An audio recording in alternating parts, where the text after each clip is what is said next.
Hi, it's Elle from BoostNote. This tutorial is about how to find your document easily. After you created a bunch of the documents and nested folders, it will be getting difficult to find a specific document you need.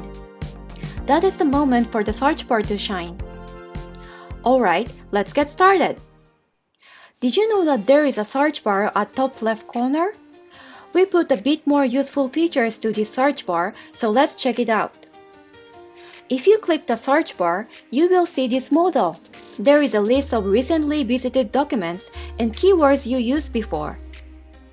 You can quickly access your documents from here if you created or edited document recently.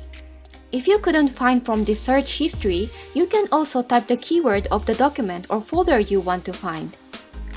As an example, let's try to find Getting Started document in the Getting Started folder. Now you can see the search result and you can navigate yourself easily from here. There is a keyboard shortcut for this search bar, so you can quickly access to it without clicking the search bar if you want.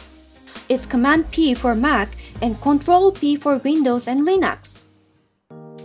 Thanks for watching this video, and please make sure to thumbs up if you like it or found it helpful even a bit. Let us know what kind of tutorials you want to watch in our videos, and we will post regarding that as much as we can. And last but not least, if you found anything convenient or good ideas to improve the product, feel free to send us issues and pull requests on GitHub. Looking forward to seeing you in the next one, and have an awesome day!